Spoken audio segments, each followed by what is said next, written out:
It all started with this picture. A sepia photo lost and forgotten decades ago, but rediscovered in 2010, buried within the bowels of a plastic green tub that was the final resting place for all Mom's photos, or at least what was left of them. Grandma was instantly recognizable, but Dad far less, having been caught with an awkward expression on his face. He looked young, perhaps 8 or 10 years old, which would date this picture between 1935 and 1937. Who was this woman beside Grandma?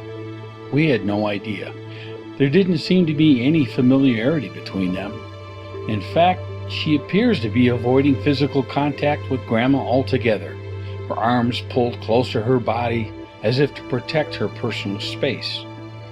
Therefore, I concluded she was a stranger, a fellow pedestrian, unknown and unknowable, and off on some unknown errand. We just happened to be caught in the lens of the camera at that moment. In 2012, I decided to try to locate where this picture was taken. I began looking for clues in the photo itself. Grandma was born in 1905, which would have made her between 30 and 32 years old. I decided to split the difference for simplicity's sake, dating it around 1936, making Dad 9 years old roughly, and Grandma around 31. We were all curious regarding the story behind this picture, which none of us had seen before.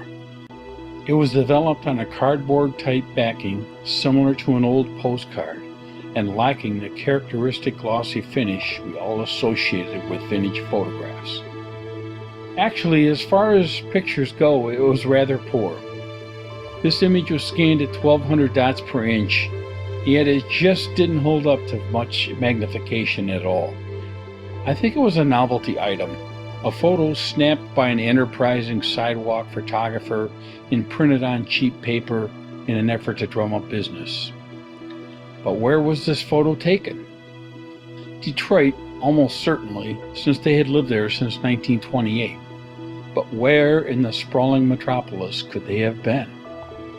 The shopping bag in Grandma's hand offered a clue as to where they had been, so maybe that would give me a general area to begin my search. But the lettering was badly distorted and indiscernible to me. At one point I thought it read Goodman's, and I wrote the company's HR department in 2012. But alas, they only have stores in New York and have never been in Michigan. When I looked at the bag again, I thought it might say Gorman's or Gockman's, neither of which panned out in a Google search. I haven't figured it out yet. Having struck out on the name on the shopping bag, I focused on the building in the background, above and behind Grandma's head. The only clue I had was its window pattern, with the lower windows rectangles, then a row of square windows, and then more rectangular windows. It may be an illusion, but there seemed to be a corner there also. Almost a round corner, in fact, and I decided to search for these patterns.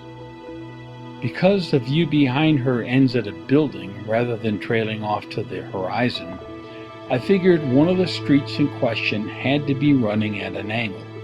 But which one? The one they were on, or the one at the intersection in the distance? Or both? I immediately thought of Grand Circus Park, where all the streets run in crazy directions. Or Cadillac Square, again with odd angled streets. But which direction and angle should I concentrate on? Judging from the shadows that were cast on the sidewalk, they must have been heading either north or south. Dad seems to be holding a box tied with twine, and that was reminiscent of a bakery box to me, so I wondered if they had stopped at a bakery. If so, that would mean it was likely morning, and that would mean also they were walking north. It was a place to start. I pulled up a Google map of the area and picked a likely spot to begin my search, trying to match the direction and angle they were heading with the streets below. I had a couple of possibilities, but once at Google street level, it became very clear that many of the older buildings had been replaced by large parking structures. No landmarks were visible. The impossibility of what I was trying to accomplish began to sink in. The city was massive, and I had no idea where to look other than to concentrate on the retail business areas and intersections with odd angles. Still, that left a lot of territory to cover. Striking out with Google Maps, I decided to randomly search for old buildings in Detroit. I found a lot of them, some tall and some short, but I did not see the pattern I was looking for. To my untrained eye, they all looked pretty much alike, and it was hard for me to tell them apart at times. I wasn't sure what I was looking at, and I often found myself examining the same building several times, but from different angles, and not even realizing it for several minutes. In addition to the internet, I used other sources. I ran across a beautiful hardbound book titled Buildings of Detroit.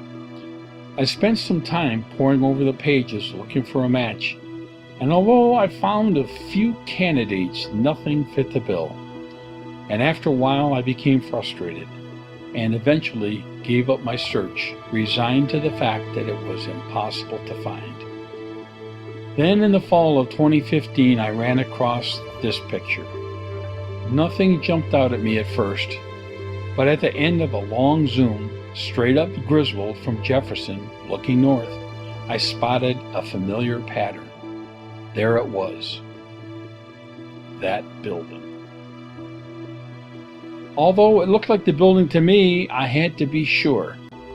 I took the original photo from 1936 and superimposed the mystery building over it to see if the windows matched. They did. It was a surreal moment as the reality sunk in. Against impossible odds, I had found it. I consulted a map I had discovered detailing Detroit in the 1930s. Looking northwest of Griswold from Jefferson, I saw Capitol Park. Perhaps my building was located there. I searched for some visual record of Capitol Park back in the 1930s and was finally rewarded with a picture from a postcard. There, nestled behind Capitol Park, was a familiar building. I hardly recognized it with all the awnings unfurled. Now I just needed the name of this mystery building. According to my map, it was the Griswold Hotel. Trying to find a picture of it, however, was a little tricky. It turns out there are not that many in circulation. Here's one from 1900. Again, the awnings unfurled to shield the window openings from the heat of the summer sun at a time when there was no air conditioning served to disguise the building. Finally, I found this picture from the 1950s. It was fairly good quality, and the awnings were retracted, giving it more the appearance it had in the 1936 mystery photo. I had found the street, and I had found the mystery building. Could I narrow it down further? Perhaps to the storefront they were at? Today, the Griswold Hotel is gone, and the corner it once occupied is the home of a parking structure called Griswold Parking. Here is a picture of that block today. The Griswold building is to the right. Next to it is a small building at 1250 Griswold. On the far left is a brick building on the corner of Griswold and Grand River. And in between the corner building on the left and the small building next to the Griswold building is a parking lot, specifically the Parkwright parking lot at 1260 Griswold. Although it wasn't a parking lot at the time, I believe Grandma and Dad were standing at what would be the north end of the parking lot, with the photographer at the south end.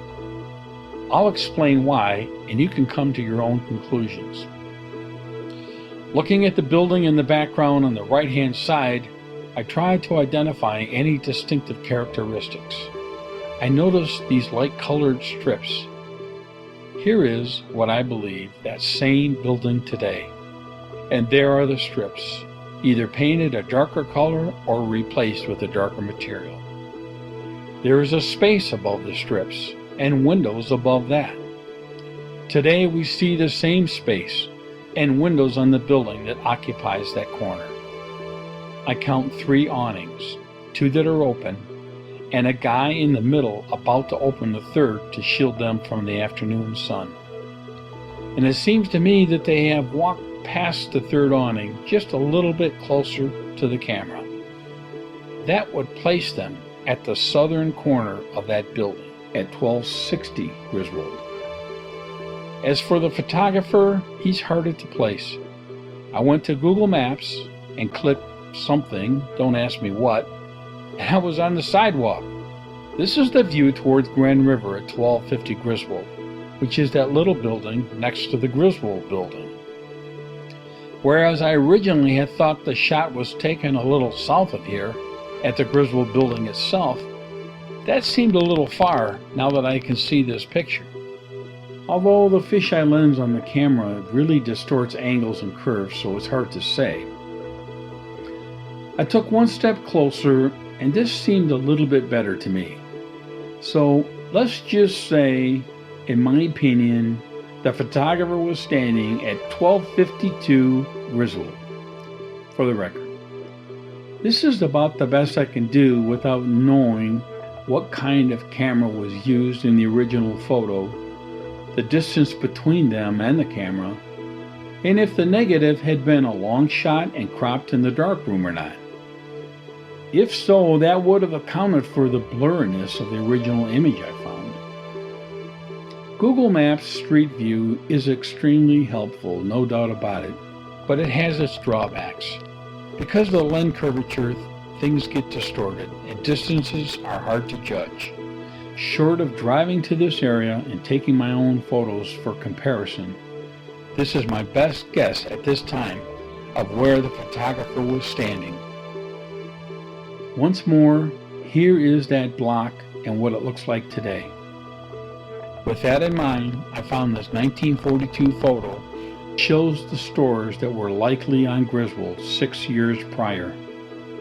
Here is the Griswold building, which is on the far right in the previous photo.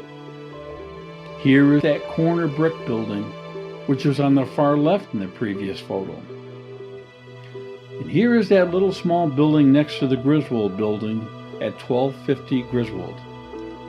And here is the area that is now a parking lot, the Park Right parking lot at 1260 Griswold. Finally, here are the approximate positions that I think everyone was standing in 1936 when the photo was snapped. And here is their approximate positions as they would appear today. The photographer had to be close enough to get a picture, but far enough away so as not to get their attention. In the 1936 photo, no one is looking at the photographer. No one noticed him. Here's a different angle. The same positions, but looking south from Grand River down Griswold. If the photographer was too far away, he ran the risk of other pedestrians blocking his view. Also, I think the sidewalks were much wider back in 1936 than they are now, and he was standing near the curb. Gave him a little bit different angle. So it's hard to get an exact angle, but this is a pretty good estimate of where everybody was. Well, I had found everything I was looking for. I thought my research was finished, and I was ready to wrap it up. But then something unusual happened. I had been in contact with our cousin, Linda Simmons, regarding another matter, and on a whim, I decided to ask her about the picture of Grandma. I thought she might help identify the name of the store on the shopping bag. I knew it was a long shot, but nothing ventured, nothing gained, as the saying goes. And she replied that she did not know the street, the building in the background, or the store name on the bag. But then, in a second message, almost as an afterthought, she added this stunning comment. "Oh, you know that other lady is Aunt Mary, Uncle Otto's wife." I was floored. Never, ever did I ever expect to learn the identity of the woman next to Grandma. Never. Here is a photo of our great Uncle Otto and great Aunt Mary taken in, and I'm guessing here, the late 50s or early 60s. Linda said that Uncle Otto died in December of 1967, so it was certainly before that. I needed to confirm this for myself. Not that I didn't believe Linda, but I was still stunned at this revelation. I superimposed one picture over the other. They were close enough to convince me that Linda was absolutely correct. The woman walking next to Grandma is Mary Freeman, our great aunt, who was married to Grandma's brother, Otto. She is Grandma's sister-in-law. According to Aunt Mary's granddaughter, Betty Henson, Mary was born in 1915, which would have made her 21 years old if the photo was taken in 1936. Once I realized it was her, she was easily recognizable in family photos.